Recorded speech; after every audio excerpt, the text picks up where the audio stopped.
Я байер большой компании, которая занимается люксом в Казахстане. И на сегодняшний день я ведущая модного приговора в России. Что хочу сказать о ювелирном искусстве. Конечно, Таджикистан для меня – это история, это истоки.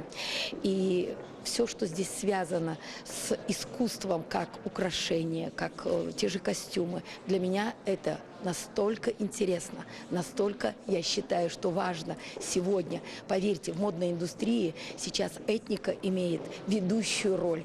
И кто сейчас поднимает и начинает работать по этому вопросу, ну тот впереди планеты всей, это однозначно. Так что, Таджикистан, я вас поздравляю. Вы с этим форумом впереди планеты всей. Вы задаете тон по всей Азии в том плане, что этника рулит.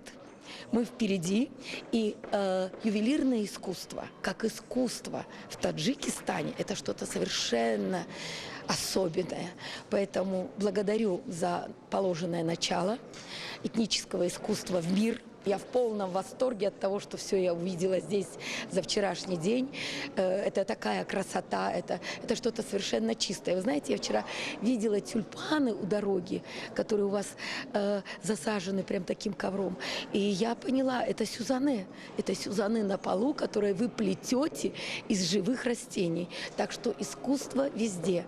И я благодарна, это была мечта побывать в Таджикистане, в Душанбе. И она сбылась.